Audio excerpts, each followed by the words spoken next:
So many mats to be able to be taken.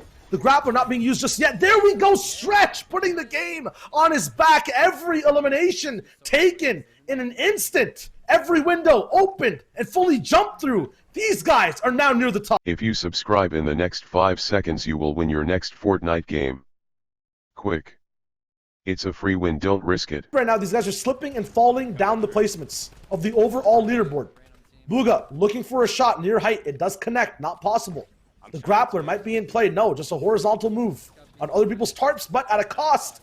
He gets all his shield taken down in someone else's box, blocks it off. The stair flip there, the RPG there as well, but doesn't touch him. Just the tip of his hair. 20 people now left alive. Importantly, reconnecting there, right as it was breaking out, not getting knocked down into the water. They do get into that box, don't connect with the Elim, but now they got to move forward, and with few mats remaining, they're back together, and now they can make their approach towards this front zone. They're going to get on this wall. Yes, they take it, and they finish them off. A minigun is the reward if they pick that up. They might refresh the mats. Here comes the grappler. Bugha making a play, playing so independent. This is what you love to see out of his mats. They get back together, and now the split. Stretch got the refresh. They split it up and go back again for more Elims. The drum gun. Stretch on the back. This guy's assault rifle continuing now. 7 Elims. They can really push their way up the leaderboard and make a statement. He finds one underneath his box. He's still going in. This is the chance to get these guys solidified, not slipping through the cracks. Gonna cement things up. It's a 2v1 peek, and Stretch gets a crucial shot to give these guys high ground almost.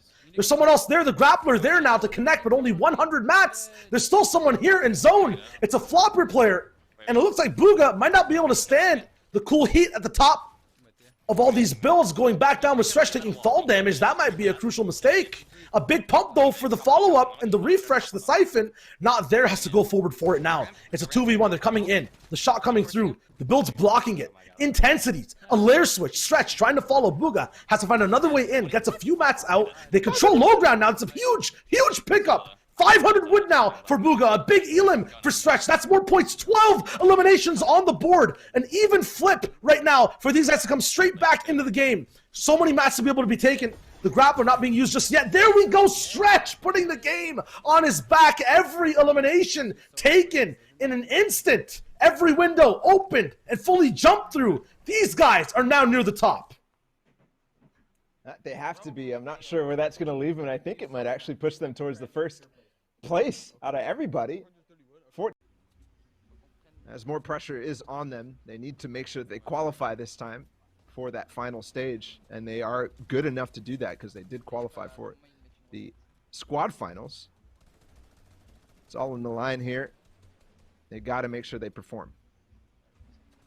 That's one thing that's kind of different in Fortnite compared to every other game. The constant change of modes kind of messes sometimes up with the player mentality. Right now, a quick surprise drop going to be excavated real quick. There's a launch pad down there, so more people will come up here. They can block this off even more. Actually choosing to take it out, waiting for that rotate.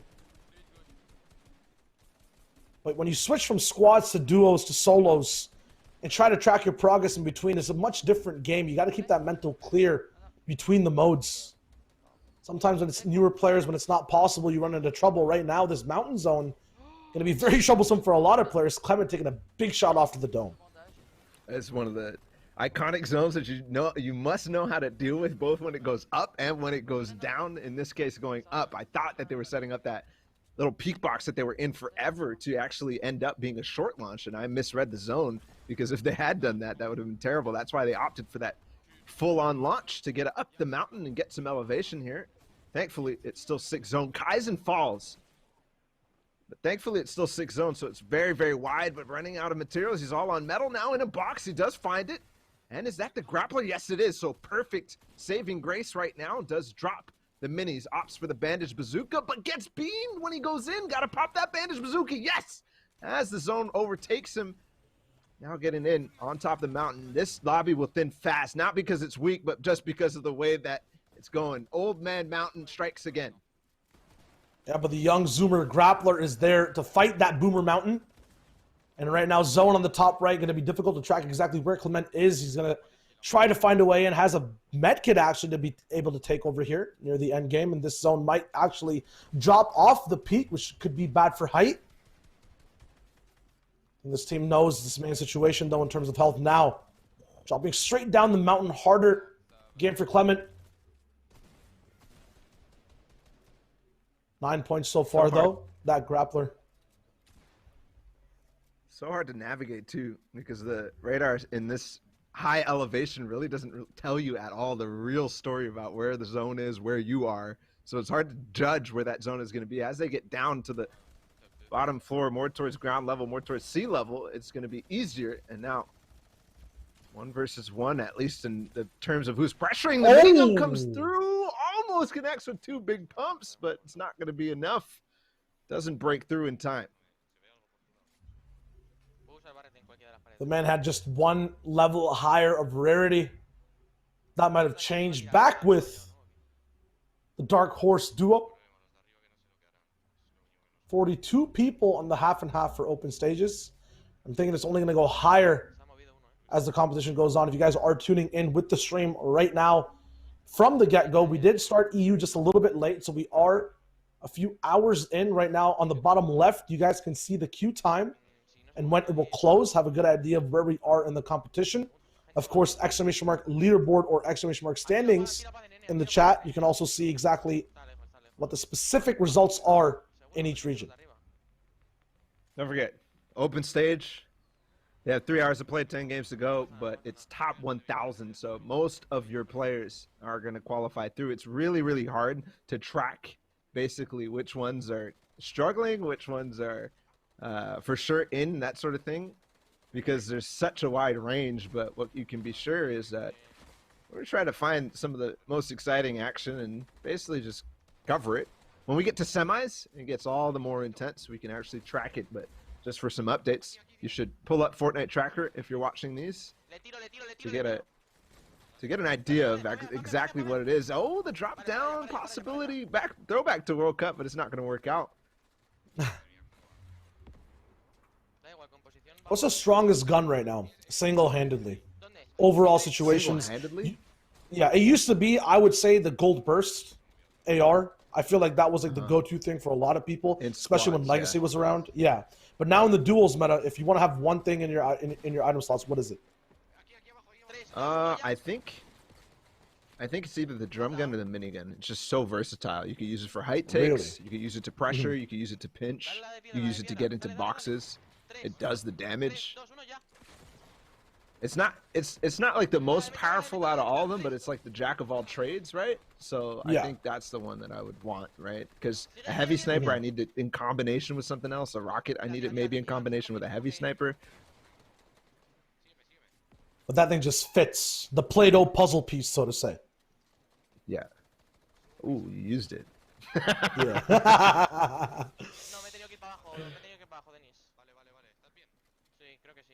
A little bit of an insight to casting.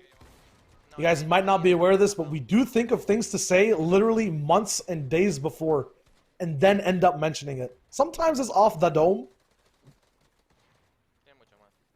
Most of the time, for Shio, it's off the dome, I'd say. Yeah. Sometimes the wrong dome, man. That one was at least 24 hours in the making. I've been saving one for Aiden forever. But I don't know if we're ever gonna see Aiden back again. Nah, I can't spoil it, bro. It's like such a teaser, good a little teaser. The first line, the first half. Nah, alright, it's like it's the Garden of Aiden or something like that. Alright, that's the first line. Okay.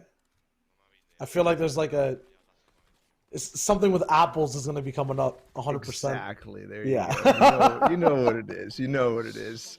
Wolfies and Lecture, we talked about them in the pre-show. Starting off with a snipe on this 4th zone rotation, edge zone. Typical for these guys, but what's not typical is that inventory. White AR for Wolfies. Maybe Lecture has the drum gun, but I doubt it given what we saw Wolfies do with it in the warm-up finals. You can tell actually that this is definitely a scuff loadout by the ammo count, but Wolfies doesn't need too many bullets at all, man. What is that? AR. Common AR. What? How can he do that? There's no way. That thing will not shoot like that for me ever. Ever, ever, ever, ever. I need at least a blue to do that. At least, but most likely a gold at least. That's You need to ridiculous. be able to whisper. You gotta whisper to your AR. You gotta talk to your bullets, man. Wolfies. The gun You know, like controller. guitar players make their guitars sing. He makes his Yeah. ARs sing. It's ridiculous. He makes his AR rap, man. He's just spitting bars 24/7. Multi-platinum. 1,000 damage above Storm Surge with this loadout, with 8 heavy sniper bullets, or 8 just heavy bullets. These guys definitely looted like maybe 4 or 5 chests, and are just operating right now.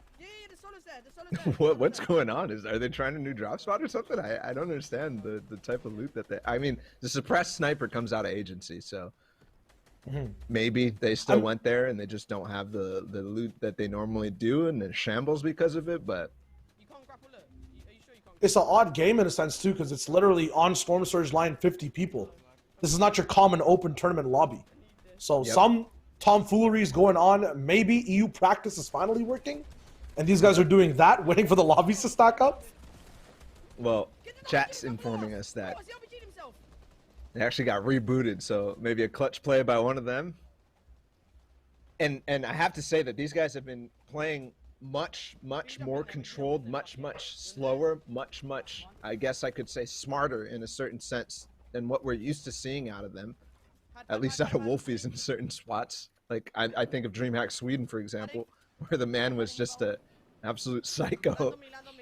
This time and recently too, even at DreamHack Anaheim, Wolfies was playing controlled, almost restrained in a certain sense. There was the classic Mr. Savage interview that we did at Anaheim where we told him Wolfie's playing smart. He was like, that's not part of his facilities, but it is, Shio, it is now. Yeah, just the way the dynamic goes when it's just one-on-one box fights with a partner kind of helping you out with your angles.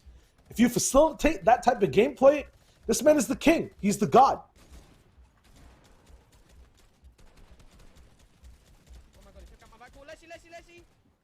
But if gods can bleed, they can fall. And right now he has no shields left and they don't have extras. Double bandage cannon though. That's going to be a nice flavor to this duo, and it's going to be kind of possibly hard to operate because they have to be staying together a lot of the time to get the full function out of it. 44 people, limited materials. I don't think they have a heavy sniper available to jump in the box either. This might just already be over, but I don't want to count them out just yet.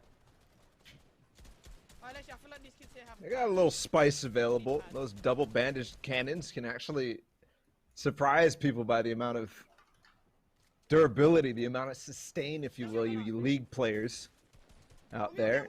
You have so much sustain to stay in the game. Now Wolfie's on the tails of 2 people who he knows that he needs to get this impact, because only 200 materials, looking for a launch pad, looking for some mobility as well there. He's finally going to find one in zone, and he does knock one. Going to get the refresh and drop down. I think he just lost the grappler, though, if that was what fell. I think the grappler and a few floppers as well kind of left behind, possibly in panic, but without extra shields to kind of just take immediately, he has to just get what he can have, move over. The mats were the priority. He's now refreshed. Where's Lecce, though? Full split, looking at the radar, looking at what was on the screen there for a second. Lecce's position so far away from where Wolfies is. They are finally going to be able to group up at least vertically, or at least where they are vertically. Nope, right on top of each other now. Oh, refresh is going to come here because Wolfies no way! always does. It's sneak off that they find just looking out of a window with the mythic minigun that they always get out of Grotto. We talked about it. And now all of a sudden they're stacked up to that epic tack, up to that gold heavy sniper, and just completely wipes one of the best teams in comp Fortnite. From the dirt, now all the way up to the sky, these guys are booling in loot. Have some of the best items now replaced with a lot of lower tier weapons that were already in their slots. I'm curious to see Lecce's support loadout while Wolfies is all the way front time on the screen. Still 29 people left alive. Storm Surge just went down, and the clutch plays are not done yet. Wait, I'm gonna go to the back of the zone. I'm gonna do a flopper play, okay? I have to say, probably spending a little bit too much time in the grotto because right there they had tunnel vision. That's something I just picked up from chat right off the top of the head. Wolfies and Lechy, meanwhile, still going for it. One flopper to play with. Misses the heavy snipe. That would have been fantastic. And a huge boon. Lechy coming from the backside, though. That's the split take on high ground that you want to have. This is how you learn comp Fortnite, by watching these people. Be careful with grappler. These guys are just getting started now. The dream weapon for Wolfies, that purple pump, is there. Still opting to pay homage to the thing that got him here, that gray AR. So many early impact frags. He's going to style it all the way off till the end. RPGs coming through, but Wolfies can smell those before they even come to hit. He's there for the support on the tarp. 17 people now as the server trickles down, and they're going to be full shields for the drop down in 8th zone. I'm jumping down a bit. Still metal being built from the team below, probably. That either signifies one thing, that they're running out of materials, or that they have a pretty decent base, because... Oh, I was going to say, almost heavy snipe directly in the box. Almost gets the edit too, but he's got to be careful. That player playing well within the zone. Lechy now on top with that mythic minigun that he picked up off of the Vitality Boys. Still trying to break through the line of sights, trying to break through vision. So many people still alive. Wolfies definitely needs an impact right now. He can't be going into this 9th zone, into that 30-second timer without more than at least 50 HP. He has that close range loadout. He has to be the one box to box. I don't think Lechy can afford it. And now is where it just starts to happen. The grab were actually so hard to track in zone. Wolfies needs this elim. It's Lechy who actually ends up picking it up. He's still going to be low. This might just not be possible. They're on the clock. Fantastic awareness too. Fantastic multitasking by Wolfies to be able to make sure that he reloads the heavy snipe before he goes in the box. Takes out Toos. This is Cavado now who finishes him off. And it's Lechy versus Cavado and a couple of other players in the mix too. Yep, from agency now all the way to endgame, these guys are fighting each other at all times of their Fortnite story. Lechy is going to be the one in the clutch now. Not the usual suspect we see winning these games, but he has that potential to drop down. The 180 swimming flopper type play. The big pump. Lechy comes out on top. Take the L. And has to add that in the mix, because Cavado and Toos, you mentioned it, you pointed it out, that was the people that they fight off spawn, and that's a preview for finals tomorrow. If both of those teams make it, this is just the open stage. I didn't know it could get this intense. I think the matchmaking working wonders. Airwaf and Nikovs. Airwax and Nikov, I just mixed both their names together. They fought each other, like they came up behind them. That game was stacked. Big names all the way through. Toos and Cavado falling in those final moments. That was super interesting. That was BM as heck, man. These guys literally said, you know what? Have the spawn. We'll wait for you guys in your end game. Went there and dominated them. And sometimes what they say is their advantageous gameplay. The smarts, the box to box, the rotations. Wolfies is there. Lechy's there. Just letting them know you have no chance against us. If we're in the same lobby, you're going down. Now, immarksman lost his teammate Maggle already, so he's by himself, but 8 elims. I feel like the last time we checked in with him, he had 8 elims in an endgame too. 9 total. Actually, it should be 10 total. That is a miscalculation there by the game. Moving over towards Frenzy Farm, and immarksman finds a good tag on 1, but is it going to be enough to edit on the side of the wall rather than going for that floor because of the stair, the double layer? Oh my goodness, immarksman tearing up the lobby right now. It's a terror on everybody. Still 1 to find, still possibly 2. 1 knocked for sure. Is this going to be it? No, it's another one. So 1v1 now for immarksman to find. And right now, this man just making the unorthodox decision over and over again. Doesn't matter if there's someone is on height in zone. That is one of the hardest things to predict, hardest things to counter. But very smart. Instead of changing layers, just play back a little bit.